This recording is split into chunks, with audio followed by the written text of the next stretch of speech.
What is going on, Poojie Crew? Thank you for being here for episode 135 of the Poojie Podcast. Please subscribe to the channel or go find us on your preferred podcast streaming platform. Great episode for you today. We're going to dive into the Jaguars versus Colts matchup. If you've not already done so, episode 134 came out yesterday previewing week 2 of the NFL and kicked off last night with the Chargers at the Chiefs game, which was on my list of most exciting games for week 2, and it lived up to expectations with the Chiefs eking out a victory 27-24, outscoring the Chargers after the first quarter, after the second half. Pretty much it was 10-7 at halftime. Chiefs come back and take control of the game and win, helped by a pick six at the 1-yard line that Justin Herbert threw to rookie cornerback Watson. Returned it all the way for a touchdown. But a fun game, great game to watch between two great quarterbacks. Justin Herbert looks injured, but he might be okay. Jags play the Chargers next week at the 4 o'clock window on the West Coast in LA, so something to keep an eye on. But enough about that. I know you're here for Jaguar talk and Jaguar content, and chances are if you're watching this video, you watched the Jaguars versus Commander game last week, and if you didn't, it's on right behind me. If you can see, looks a little bit color saturated, weird, I don't know, but you might be able to see some of the plays on behind me. Won't go too deep into the Jaguars versus Commanders game, but as we all know, Commanders 28, Jags 22 last week. Heartbreaking loss. It felt like the Jaguars had that game in control in the second half. Jags allowed 2 touchdowns early in the game, 14-3 at the half. Came out firing, scored 19 unanswered points to take a 22-14 lead, allowed the Commanders to score 2 touchdowns on their final 2 drives to win the game and lose the Jaguars lose the game 28-22. So we'll dive into that real quick. Let's take a look at the good from that game. The good was the offense moving the ball. I know there's been a lot of criticism with Trevor Lawrence, but I think that's in large part due to the fact that the team is not scoring in the red zone, which we'll get to in a second, but the team's moving the ball, which I like to see. It looks like they're getting involved with all the receivers. Christian Kirk had a great game, 7 catches, 113 yards, I believe it was, for Christian Kirk. Travis Etienne was getting involved as well, had a nice catch up the seam, as well as some runs for chunk yardage. And James Robinson also played well. Let me get some exact stats for you here from that game. Trevor Lawrence, 24-42. You do not like to see that, but 275 yards, a touchdown, and an interception. James Robinson, 11 carries, 66 yards. That dude is not missing a beat. And Travis Etienne, 4 carries for 47 yards. All totaling, the Jaguars were averaging 6.8 yards per carry. They also had a touchdown on the ground. Christian Kirk, 6 catches, 117 yards. Zay Jones, 6 catches, 65 yards. Marvin Jones, 4 catches, 38 yards, and so on. Evan Ingram even got involved with 4 catches and 28 yards as well. So the team was moving the ball. If you look at the total yards from last week, you're looking well over 300 yards, or 400 yards, excuse me. Right at 400 yards, actually. So team moved the ball well, 22 points, highest scoring team in the AFC South, which isn't saying a lot, but let's take a look at the bad. The bad was the defense in most parts, especially Shaquille Griffin. I was very disappointed in Shaquille Griffin in his coverage, allowed a 50-plus yard bomb to Terry McLaurin, which definitely brought the Commanders back in the game. They were able to get a touchdown there to bring it back to 22-20, and then proceeded by another touchdown to Jahan Dotson, I think with Tyson Campbell on the coverage there. So coverage needs some work, especially on those deep passes, deep routes by the opposition. 2 touchdowns late, like I mentioned, just not good. And the ugly tackling was extremely ugly. I think the Jaguars graded as one of the bottom 5 teams in team tackling last week. Not a lot to be proud of if you're a Jags fan. Antonio Gibson was able to get in space. Curtis Samuel able to get in space, make a few guys miss, and get some yards there. The ugly as well. 3rd down conversions on defense. They allowed the Washington Commanders to pick up 7 of 10 3rd down conversions, and a lot of those were actually 3rd and longs. There was a Curtis Samuel pass or a Terry McLaurin catch that was about 1 yard past the line of scrimmage, made a few men miss, and got to the 1st down. And even on the final drive of the game, 2 3rd and longs converted. Could have totally changed the outcome of the game had they been able to step up and make the stop, but the Commanders were able to continue the drive. So 3rd down conversions by the defense were just ugly. And then red zone efficiency, 2 touchdowns in 5 trips with only 3 total scoring plays with a field goal to open the game and then 2 touchdowns in the second half. Other 2 drives ended in a turnover on downs and a missed field goal right before the half. So just really not good there. We'd like to see more points on the board. This team easily could have won the game last week. Should have been looking at a halftime draw or even potential halftime lead if you're the Jaguars, with how much they were moving the ball into the red zone. And it seemed like they just had a Band-Aid on a bullet hole the whole game. The defense was stepping up, keeping the offense in the game. And as the offense wasn't converting and as the offense was settling for field goals instead of scoring touchdowns, you just kind of started to get this feeling that the Commanders were maybe going to get a touchdown and a field goal to win the game. They ended up going down to get a touchdown and then another touchdown to win the game. And the Jaguars were not able to drive down the field with a minute 30 left. Trevor Lawrence was incapable of moving the team down the field. Granted, needed a touchdown there to end the game to win. Did not happen for the Jaguars. So a bummer of a loss, but enough about that. You know what happened last week. You saw what happened in the game. Defense needs to step up. Offense needs to keep the ball rolling and keep the ball moving. Stop the criticism of Trevor Lawrence first and foremost. He was moving the ball last week. We need to continue supporting him. I think he's a fine quarterback. Obviously some growing pains. Take year 1 under Urban Meyer and throw it out the window, because this is, in my opinion, even though it's not his rookie season, it's his first season under a competent regime with competent coaching. So I'm excited to see the strides he can make this week. And Doug Peterson just feels like he's got things under control, which is always nice. He's calm and collected. But Jaguars versus the Colts, 1 p.m. Eastern on Sunday, week 2 of the NFL. And it's going to be a fun game. There's a lot of storylines heading into this game, including the AFC South going winless through week 1. We saw the Titans lose to the Giants last second, and then last second missed field goal by the Titans by Randy Bullock. Jaguars, like I mentioned, losing to the Washington Commanders, and the Colts and the Texans with a draw. Missed field goal by Rodrigo Blankenship got him cut. So what do the Colts do? They go out and they try out 2 former Jaguar kickers, Matthew Wright being one of them. So there's going to be some interesting storylines around the Colts kicking situation. Rodrigo Blankenship missing a 42-yard game winner in overtime. He was cut the next day. But the AFC South still winless going into week 2, which is kind of interesting to see, and considering 2 teams played each other. Colts playoffs hopes collapsed last year here in Jacksonville in week 18. The Jaguars were able to pull out the victory. We've talked about that before. Granted, this is a new team with Matt Ryan at the helm for the Colts. We're not looking at a Carson Wentz-led Colts team. We are looking at a Matt Ryan-led Colts team, so maybe that changes up the juju for them. But nonetheless, they're walking into a building that saw their playoff hopes die. All they had to do last year was win Week 18 at Jacksonville. Did not get the job done. Jaguars walked away with the victory in that game, so that's a storyline to watch. Matt Ryan, 4-0 versus the Jags. Coming into this one, granted, all 4 victories were with the Atlanta Falcons, 2 of them being within the last 3 seasons, 2019, and the additional 17th game last year was the Falcons game in Jacksonville in 2021. Overall, he's got a pretty good rating of 93.6 against the Jags, but his touchdowns to interceptions, he's got 6 touchdowns and 4 interceptions, so that's nothing too crazy as far as production. He's only got 1 touchdown passing in the last 3 attempts versus Jacksonville, dating back to 2015. So something to keep an eye on there. Obviously, he's a game manager. There was one point where it felt like Matt Ryan was a game winner for the Falcons. He's since turned into a game manager, it feels like. But Matt Ryan 4-0 versus the Jaguars. But on the flip side, Jaguars 7-0 versus the Colts in the last 7 seasons, 8-6 overall. This is a team that they've had great success with over the last 7 seasons, even when the team has only won 2 to 3 games a season. I think they've only won 5 home games in Jacksonville in the last 4 seasons, and 3 of them are versus the Colts. So that's something to keep an eye on. But dating back to the Gus Bradley days, the Blake Bortles rookie season, Adam Vinatieri still on the Colts, Andrew Luck still on the Colts.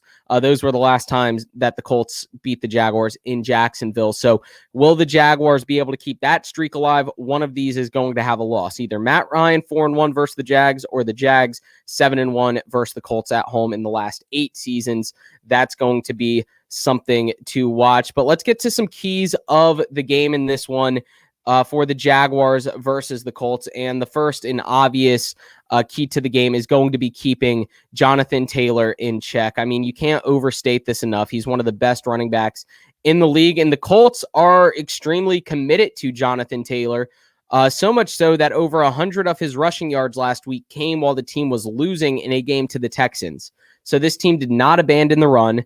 This team was committed to Jonathan Taylor running the ball, and it worked out pretty well for them. They were able to get some good yards from Jonathan Taylor on the ground, 31 carries for 161 yards and a touchdown. You just can't let that happen if you're the Jaguars. Obviously, the Colts have a game plan, and you get rid of Carson Wentz, you bring in Matt Ryan, but you don't necessarily expect much of an uptick in quarterback production there. You're just expecting Jonathan Taylor to lead the way there.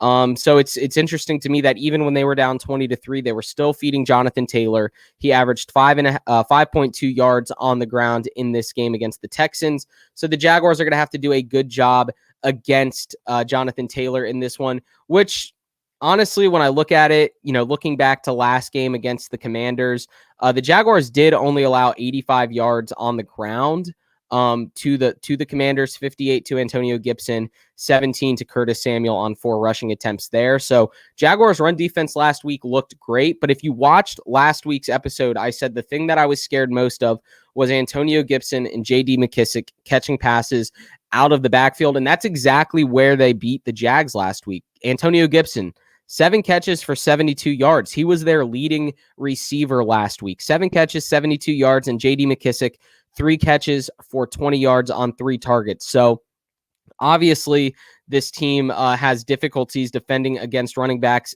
receiving the ball, not so much as rushing the ball. We'll see what the Jags do with Jonathan Taylor receiving passes this week out of the backfield. I don't expect much of that, but I do think we're going to see a lot of runs up the middle and off tackle by Jonathan Taylor. So the Jags need to keep that in check.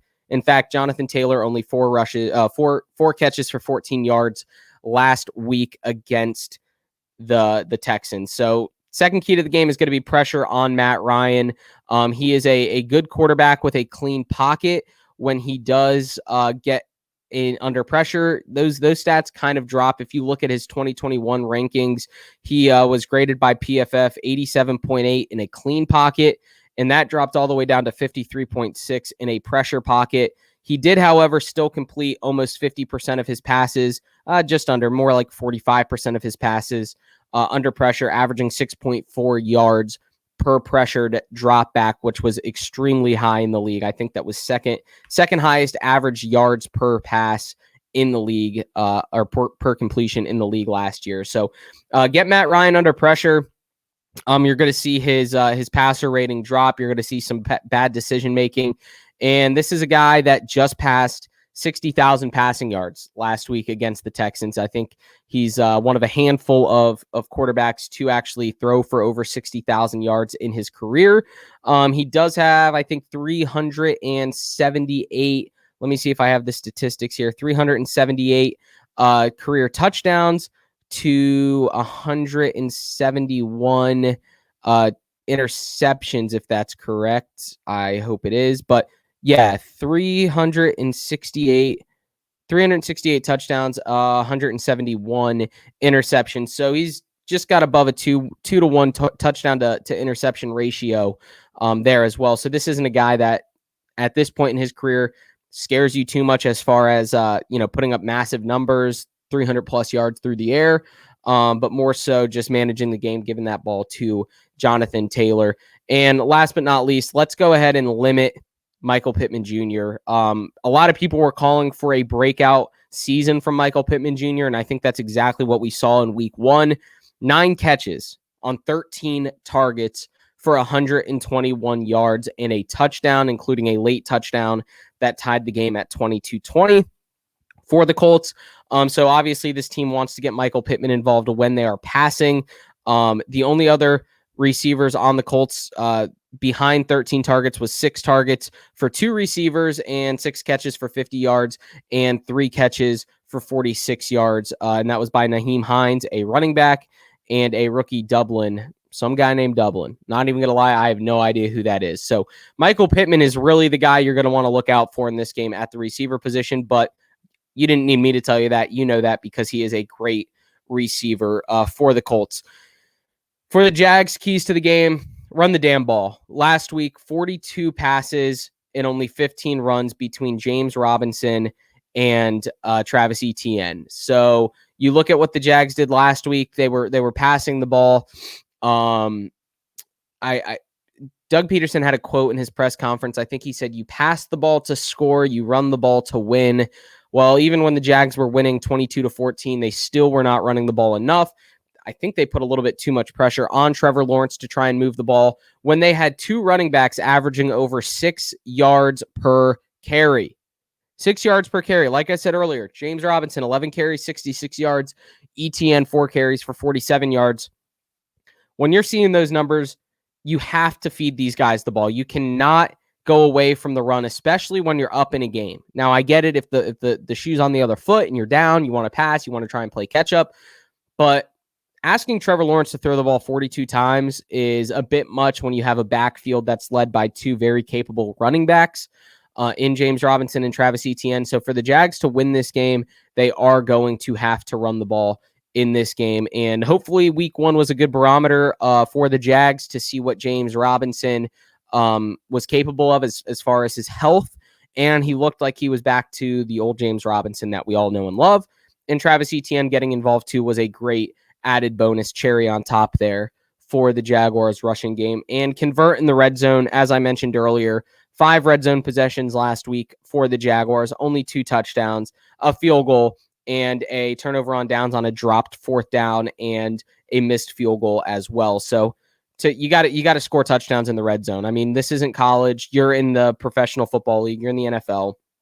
You're going to have to score touchdowns to win games. We saw that last week. Field goals are not going to cut it for a team like the Jaguars specifically, especially when you have plenty of opportunities in the red zone. You know, five red zone visits seems a little bit unusual for Jags fans. But like I said, the team was moving the ball last week, but you have to convert. And this was an issue that we saw happen in the preseason, and we were hoping to see it corrected by the regular season. Hopefully we continue to see more kinks worked out and see the Jaguars do a little bit better in the red zone. And last but not least, better blitz efficiency. No stats really on this one, but if you watched the game last week, you saw a lot of plays on defense where the Jaguars brought 1 or 2 extra defenders towards Carson Wentz, and it did them no help. I mean, the Commanders were able to pass the ball almost at will against this Jaguars secondary, and blitzing did not help at all. I don't even think the Commanders' offensive line is anything special. The Jaguars' blitzing schemes were just not there. If you're going to bring pressure and you know that you have a struggling secondary on the back end, you need to get home. You need to collapse the pocket. You cannot let Matt Ryan get enough time in the pocket to find an open receiver. And I'm also afraid about the blitz. If they start blitzing and they start feeding Jonathan Taylor and they start beating our blitz by running the ball past our blitzers, like that's a very logical fix to a blitzing defense is to run the ball. So it would have been nice to see the Jags run the ball more last week against the Commanders. And I think this week we have to see better blitz efficiency, Jaguars up against the Colts in this one. So that's really all I got for this one. It's going to be a fun one. Obviously, the home opener for the Jaguars, looking to get to 1-1 in a pretty favorable game. I don't think this division's anything special. I think we saw a decline in the Titans last week against the Giants. I think what we saw from the Colts is close to their ceiling. It's close to what we're going to get from the Colts week in and week out. Jaguars played well enough to win last week. Unfortunately, didn't get the job done.